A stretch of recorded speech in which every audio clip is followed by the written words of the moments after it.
I remember when I graduated basic BMT. And for a small moment in my life, although my mother was gone, my grandmother was gone, and no one was there to celebrate me because they all passed on and I'm no longer close to my family, I was proud of myself. I had overcame so much in basic. I had made it to the finish line. I remember walking as the crowd cheered us all on, and I became a new soldier of the U.S. Army. Then, let's say about 16 months later, I hear the news that I'm being separated for some uniform violations, minor tardiness, and some mouthiness. And I realized I failed myself. My world was upside down. I'd wanted to be an officer. I'd had great hopes for myself. I had hopes of making a difference in my community, of being a leader, and it all came crashing down when I heard the news of me being separated. And then, speed to 5, 6 months later, being homeless. Now what?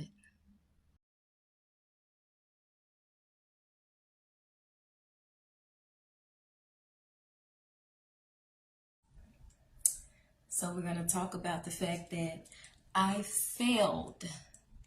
I want to acknowledge the fact that even though I have been out of the Army for a year and a month now, there is still trauma there because of the separation, because of the fact that I did not get to continue the course that I wanted to do.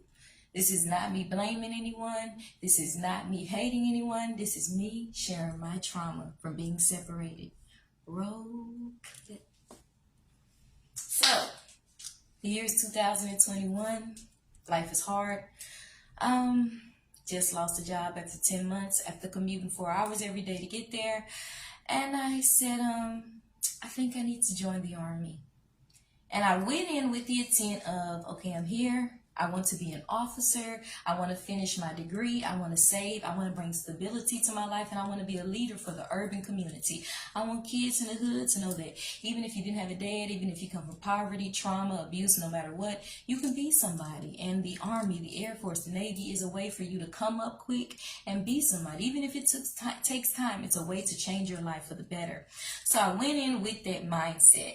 Now, I had went through so much in basic. I had got in trouble with a particular sergeant that was not fond of me.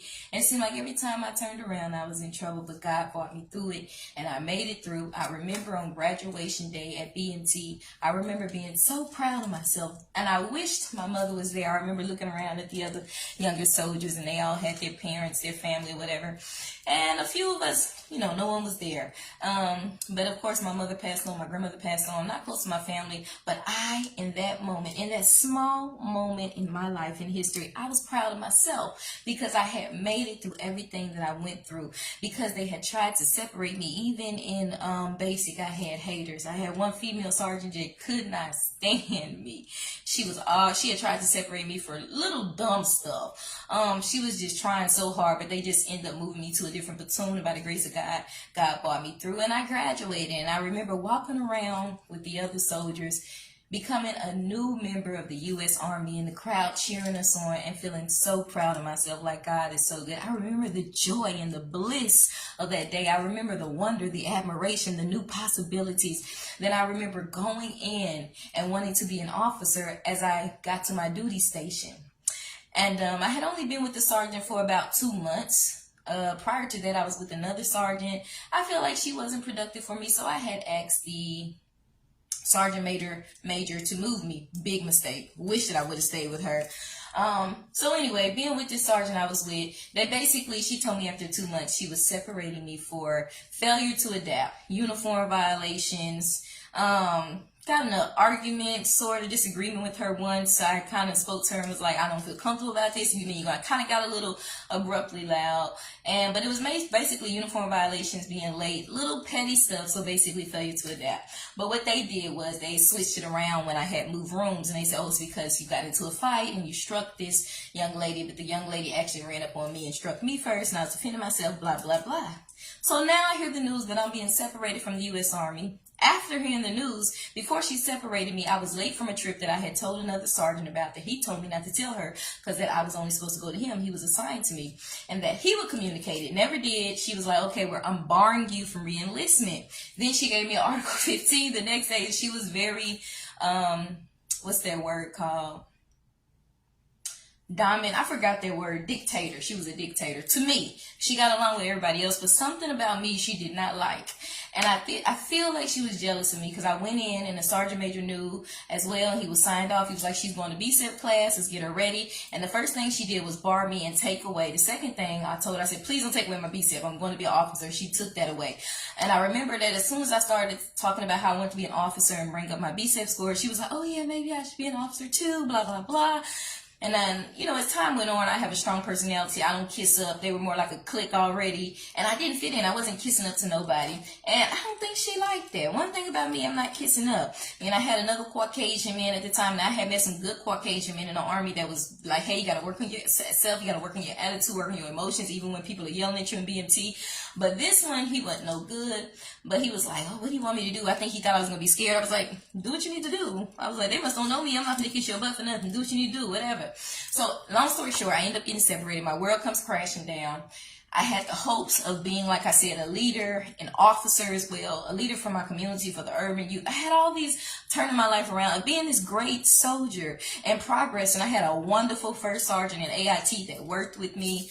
Beautiful Hispanic woman, beautiful. I had never seen, she took me on her wings. She was strict, but she cared about me. She would take time. She would talk to me. She would check on me. She really put up with a lot. She really saved me from getting in trouble. A lot of times, just little petty stuff that she would get in trouble with the Army, she looked out for me. But she also corrected me. She didn't just look out for me, she corrected me. And because of her, I wanted to be better, because I really never had a female besides my mama and some of the old teachers when I was younger growing up in Dallas to really care about me and really want me to succeed. So because she didn't just come with an attitude and yelling, but she actually showed that she cared, I was like, man, I want her to see that I'm going to be an officer, that I'm going to be great. Long story short, it never happened. 16 months later, I'm being separated for the first time in my life. The first time. When I was younger, I thought about suicide because I went through a lot of loneliness, rejection, oppression from the youth in high school, from society outside of my home, and not fitting in. But I knew not to do it because I was raised in holiness. So I knew I would go to hell, and I was like, I'm not trying to go to hell for nobody. But for, I guess you could say, the first time in years, suicide came across my head. Like, what are people going to think? I joined the Army. I was doing good. They saw that I was homeless. I lost my mom. They saw I got a job. I did good, and I lost that job. And they saw I got a job, and I'm doing good, and I lost that job. Now I'm in the Army, and everybody's proud of me. And now she's kicking me out in front of everybody. Now they're going to see that I am a failure. Now they're going to see that, oh, she talked too much. Her mouth got her in trouble, blah, blah, blah. All these things we told her to shut up. Now look at her. She's a bum again. And lo and behold, my friend took me in, and I ended up becoming homeless again. Not for the first, not for the second time, but for the third time in my life. And I remember one night in Boston, Massachusetts, as I was at the emergency room. I would go there some nights just to sleep because I didn't want to be outside. And the veteran shelter, they actually made up a lie. They was like, you was filming somebody, so you got to go. Like short notice and everything. And I was like, so you're not even going to show me the video? We don't have to, but you have to get your stuff and you have to leave. So I was homeless just like that. And I was crying out to God, and I was like, Lord, why am I going through this? I just got put out the Army. I know I need to work on my mouth, but I wasn't so bad where they had to put me out. And I say this as humbly as possible, but I go through a lot of intimidation and jealousy from females. I don't seem to get along with fake females or messy females unless they're genuine and old school and have a good heart. I will clash with them because I am genuine, I am real, and I'm often misunderstood. So a lot of times females have been the one that have fired me from jobs, and I resent that, but I'm working on that. And I would say that in the Army, I was like, I don't trust females because, like I said, they've always fired me. They've always given me a hard time. All my roommates in college always put me through hell. I've always been through mess with females. They always want to fight me. They always was doing them. And I was just a sweet little church girl. Trust me, especially back in the day. I didn't bother them, but they always had a problem with me. So I say all that to say, I think my sergeant just had a case of can't take. So she was like, oh, she want to be somebody. Oh, she thinks she got mouth told me that she didn't feel comfortable. Let me show. I'm separating you from the Army. And she did. And lo and behold, like I said, I was homeless one day in Boston. And long story short, I was crying out to God like, Lord, why am I going through this? I was just put out the Army. I had high hopes there. They even took my GI Bill. Like, as if separating me wasn't enough. As if barring me from re-enlistment wasn't enough for a trip that I already told the sergeant that he said he would tell you about. and then you separate me, and then you take my GI Bill. And I had talked to the colonel and talked to him plenty of times about education being so important. At the time, I wanted to be a nurse because I took care of my mother and my grandmother before they passed away. For my mother for years, and she was sick those last 2-3 years, and my grandmother those last couple of months. I actually thought she would live longer, and it was from my heart. Okay, know that. It wasn't even about money, although I did need the money and never saw the money when it came to my grandma. But it was about the fact that was my grandma and I still loved her. But the fact is, y'all, I got kicked out. I did not get to be that officer that I wanted to be. I didn't get to be that soldier. And regardless, if you guys say it's your fault, you talk too much, whatever happened, I still have trauma because of it. I had hopes. I had aspirations. I wanted to better myself. I wanted to be an officer. I wanted people to see me doing good. I wanted them to be proud of me. I wanted my first sergeant to be proud of me. I wanted to bring grace and royalty to my mother's name. Oh, she went in, she served her country. But I failed myself, and I failed my country, and I failed some of those that really had hope for me, knowing that I had joined the Army, okay? And it hurt so bad. But anyway, I was crying out to the Lord, and I remember like 2-3 months later finding out that my income had changed because I had won my disability case that I had went to while I was still in that shelter. Something told me to still go to my appointments because I had the feeling, and I even saw in the dream that they were going to lie and put me out. I'm telling you, I go through different things in life, and I'm not saying I'm perfect because I'm far from perfect, but I experience different things that other people really don't experience, and it's a lot of rejection for some reason. It's rejection after rejection. People will lie on me. They'll do whatever they have to do to out me, and I feel like that's what happened in the Army. And yes, I do need to work on my mouth. My first sergeant cursed at me, and I went off on him the last time because he had did it so many times before, and I was like, I'm saved, you don't have to cursing me, just talk to me. Oh well, I'm not.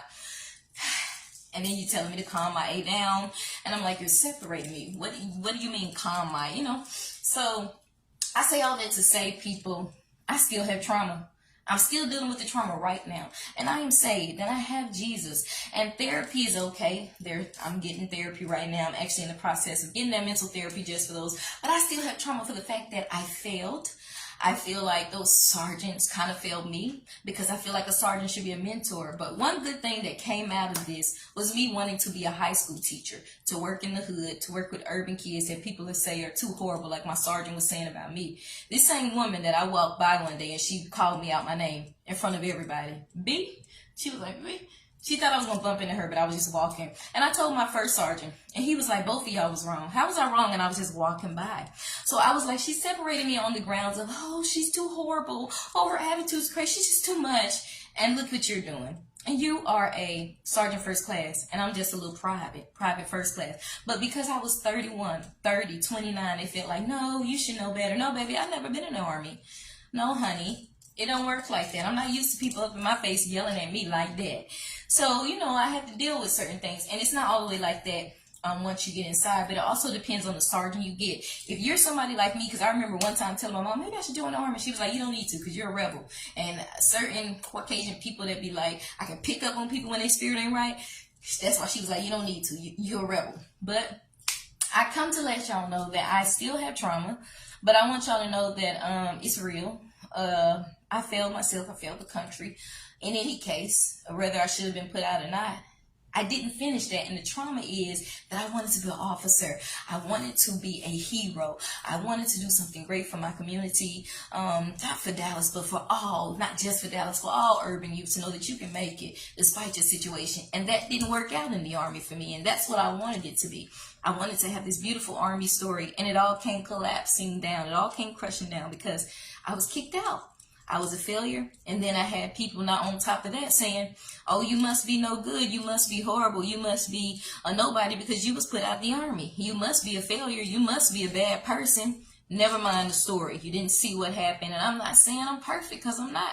But people will judge you just on that alone. Oh, you were separated. Ooh, the looks, the words, the comments. I remember during the process of being separated, going to the office and getting my slip signed, and one of the ladies was just like, get her on out of here. I know how her talk. Is she being separated? Get her out of here. They treat you like you're a roach, like you're a rat. They look down on you and don't even know your story. You know how many people have been separated for petty stuff? separated because their sergeants or whatever may have been jealous or may have been intimidated, or because they didn't fit in, or because they didn't fit into the clique, or because they saw the potential and they had got the wrong sergeant and didn't believe in them and didn't care to mentor them and was intimidated and outed them. Those stories exist, and I do believe I'm one of them. And I know I have a lot to work on, but I ain't have to be separated, but I was. So I'm going from now. Point is, you guys, it hurts. I'm in the healing process. It hurts because I failed. And even now, every now and then, it still comes back to me that I was kicked out the Army. I didn't get to be that officer. I didn't get to finish my story. I didn't get to finish my term. I didn't get to have that great American hero story. And I didn't want it for pride. I wanted to make a difference. I am a real leader. And it hurts because, again, I was rejected. If you know me, if you're somebody that went to high school, college with me, if you look at me and you paid attention to my life, at any point you can see that my life has a lot of rejection. A lot of people misunderstand me. A lot of people talk about me. Kids would always talk about me. Kids would always out me. Kids would want to fight me. Kids misunderstood me. Rejected from everything and everyone except my mama and the Lord. Okay? And it hurts. And so again, rejection after rejection, and I joined the Army to find a place to fit, and bam, rejected. It's crazy because it was just like no matter where I go, I'm being rejected. But again, it's not blaming anyone. It's not a sad story. It's telling my story. But I remember that night crying out to God, like, why am I going through this? The Army put me out. I got kicked out of there, okay? I know I got to work on my mouth. I got to work on some things I'm going to learn to keep my mouth shut in certain situations. Although, again, I don't think that was still enough to put me out. I had just started therapy, went only 3 times. You're supposed to go for a whole year before they say, okay, we've exhausted all options. We kick you out. Never went to trial. They didn't take my, I got all these recommendation letters to stay in from all these veterans that I knew that I went to church with. And my Army ma'am tricked me. She was like, oh yeah, you got your letters. You can turn in Monday. I came to turn in. She was like, oh yeah, I'm sorry. Colonel said it's too late. When I tell you I had like 20 letters saying, those letters you get to stay in. I didn't have a trial. You supposed to have a trial. They didn't take my letters. I didn't finish therapy. It was quick. I had only been with her 2 months, but it happened. And so when I was crying out, like, Lord, right back, I kicked out. Okay, then the shelter, the VA shelter that they were supposed to go to, you get housed, and they got all these good men. They put me out. They lied on me. I said, what am I going through? I was crying out. I was upset. But I was hurt more than anything. And I was lonely. I was like, I'm here in Boston, Massachusetts. I'm alone. I'm alone. I'm lonely. I don't have anyone. No one's there for me, but God is there. And again, even during that time, it didn't compare to the second time I was homeless, when I had lost my mom. And I had ended up being homeless again on the streets of Fort Worth. And I remember sleeping at the airport. Like, oh my gosh, I'm alone. I had never felt loneliness. And I had been through loneliness as an only child, as a reject, growing up as a young, I would go through a lot of loneliness, a lot of rejection. So I know loneliness, but that was a different type. Sleeping at the airport alone, looking at the chairs each night, and nobody would be there. Some night the other homeless people would be sprinkled in. And then some night I would be there and it was just rows of emptiness. I slept in Terminal D, I believe, at the DFW airport, and it was just empty.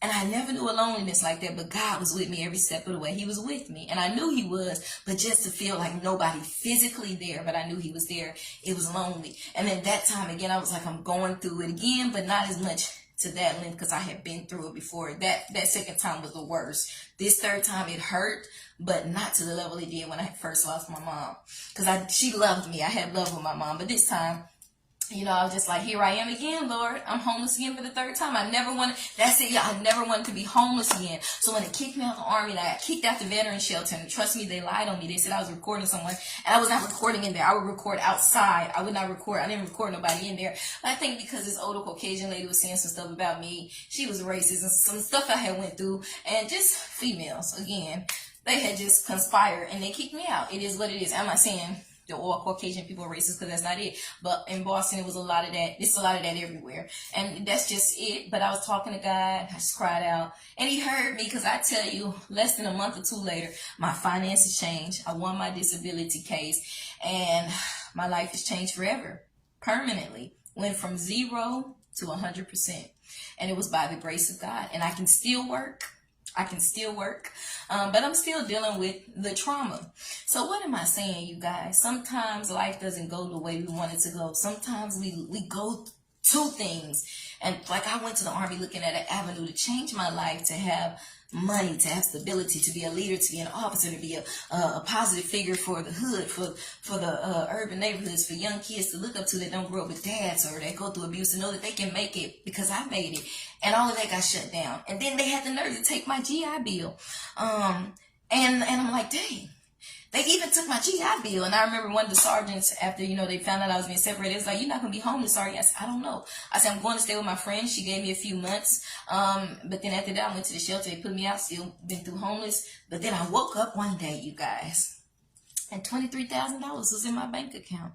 And I was just telling the man about so-and-so, I filed for da-da-da-da-da. They said it's going to take a few days. And he said, check your bank account. I checked. They said $23,000. I didn't know what to do. I felt like a millionaire. When you go from nothing to that, it's like, whew. So, but not just that, my finances changed, and I needed that. I just asked God, let me get a little bit of something, because as you can see, Lord, I don't want to be homeless. I just a little bit of something.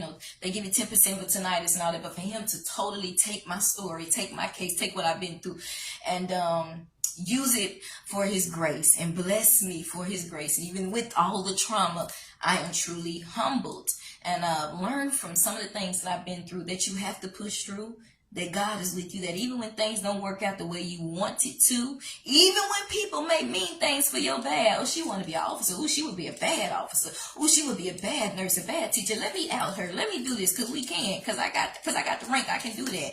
Don't nobody care what she say, look at her, and I know her weaknesses, I know she got a mouth, and we do this and do that, people can conspire, but even with that, he will take what your enemies meant for bad, and he will turn it around for your good. In any case, it didn't have to happen, but it did. Everybody's not as patient. I do have a strong personality. Females are already a lot to deal with. So when you get two strong personalities, or you get one this way and one that way, that they can do what they want to do, but I'm here to say that God has kept me, has turned my story around. And I want you guys to be encouraged. And I want you guys to know, if any of you are joining the forces out there, Army, Navy, or Air Force, you may have to put up with some yelling, but just keep your peace. Hold your military bearings. That's what they used to tell me. You got to work on your temper, your attitude. Hold your military bearings. Know that you got to take that hot breath. If they cursing, just let them do it, because you're getting paid. And it's like they would tell me, it's a game. Just play the game. My Sergeant Scroggs, and basically he would say, just play the game, Car, it's a game. They doing all this, and we finna go home. It's only, we're on a time schedule. And then you're going to be in the Army. Just play your part. So you young people out there, you from the hood, you join the Army, the Navy, you got to be patient. Just play the game. They're yelling in your face, play the game. When I say play the game, let them do it. Then you're going to be in. Then you're going to rank up. Learn from me. Learn from me. You know what I'm saying? Even if you don't, just do what you need to do. Just suck it in. Don't say nothing. Don't do nothing. Don't give them no excuse to out you over some petty stuff. Be where you need to be on time. I was there like 3-4 minutes late. Every little thing, I promise you, every little thing, she would write me up for it. My hat wasn't on right one day. I said, I can't see, sir. If I go to the bathroom, I'll fix it. Instead of him saying, here, soldier, or here, let me, he was like, he went to my sergeant. They wrote every little thing. So especially African Americans, urban youth out there, you are in a white man's army, but all of them are not racist, because I met some good ones in basic. Then I met the other kind too, two of them kind, but I met some good ones, some good white men. So I know everybody's not racist, but you have to be on it. If you are of color and you're joining the force, you got to be on it, because they're already trying to count you out. Some of them, not all of them. So you got to be on it. You got to have military bearings. You got to be disciplined. You got to work triple hard, because you got to know that you can still be that colonel. You can be that officer. You can be that. And that some don't want you to be that, because some are still racist, but you can be it. Just maintain your military bearings. Don't let the fussing and all the stuff they doing get to you, because you're going to rank up if you stick and do what you need to do and be where you need to be. I don't want y'all to go through what I went through. I don't want you to be cheated out of your military career because someone doesn't like you and they're willing to take any little thing and write it up against you. I want you to be smart about it. And I want y'all to know that with God, all things are possible. He's turned my story around, and I'm still evolving. I'm getting ready to go back to school this August, if not January, but it should be this August. I want to be a high school teacher. When I went into the Army, I wanted to be a nurse because I watched my mother with sickness, my grandmother, and I saw the way they treated people when they don't have money and they treat you horrible. My grandmother had made a bowel movement through her mouth and the nurse was disgusted. She didn't come back till an hour and a half later. I had already changed her, everything. And I saw how they treat you when they don't treat you right, when you don't have money. So I wanted to be there for them because some of the people in the hospital, they just don't have family. Nobody don't love them. So that's why they yelling and screaming. They just need love. They just need you to talk to them a certain way. You got to have a heart. It's the same thing with teachers. And I used to want to be an elementary teacher, but now I want to work with the high school kids because they're right out there. I want them to know they can be anything. They can be great no matter what they went through, no matter the abuse, no matter the poverty, no matter what somebody has said, because sometimes they don't have people to encourage them. So I want to be that example that you can make it. And you might say you're some sorry example because you was kicked out the Army. How you going to teach them? Who else better to teach them? Somebody that's been rejected, somebody said, oh, she's hopeless, that's why we got to kick her out. She's too this, she's too that, she's too ghetto, she's too da. We can't work with her.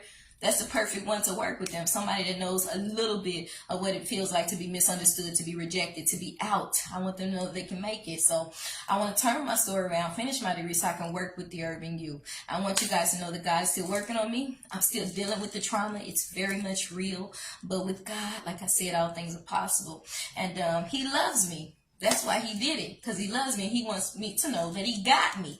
Even when people out you and they think they hurting you, God will take that same thing and turn it around for your good. And they be like, dang, well, that's the case. I should have left her on the job. If I would have known she was going to be blessed like that, I did this to do this. And I thought she was going to stay sleeping under the bridge. But look at, no, she ain't even got to do this. She ain't even got to go to work. But God, but I'm still able to work. So I need y'all to know that with God, all things are possible. I need you to be encouraged. Yeah, I wanted to share my story because even though I was kicked out and I'm 100%, I got my 100% and all that, I still deal with the trauma of the fact that I failed the mission.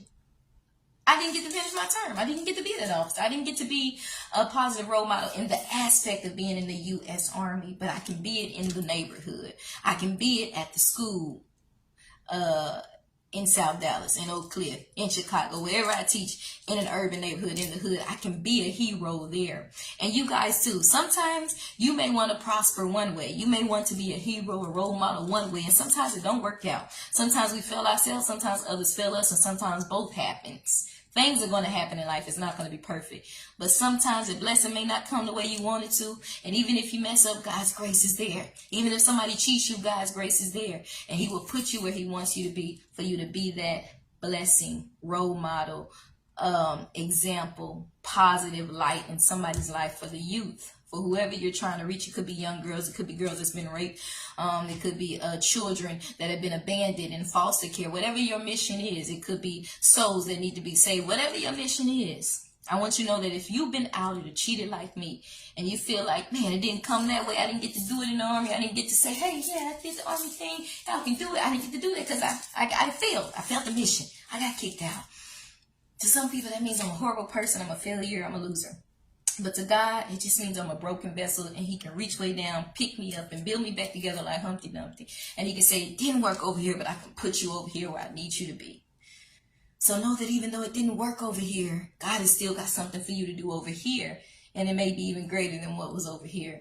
It may be on a broader spectrum. Nothing's too great and nothing's too small. Just know that God is still working on you, and He's still going to use you to do great things if you allow Him. If you seek ye first the kingdom of God and trust Him with all your heart, He will direct your path.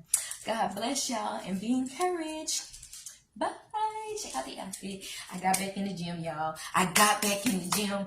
It's a good way to let out the hurt, the trauma, frustration when you're not doing nothing. And just, I'm not going to lie. I'm trying to get back slim. I'm trying to get back petite. I'm trying to get back to 138. I think I'm 150 now. So I'm in the process. But yeah, this is an update. I just wanted to share my little story. And I did cut my hair some more. I think it looks good. God bless y'all. Bye. Be encouraged. God love.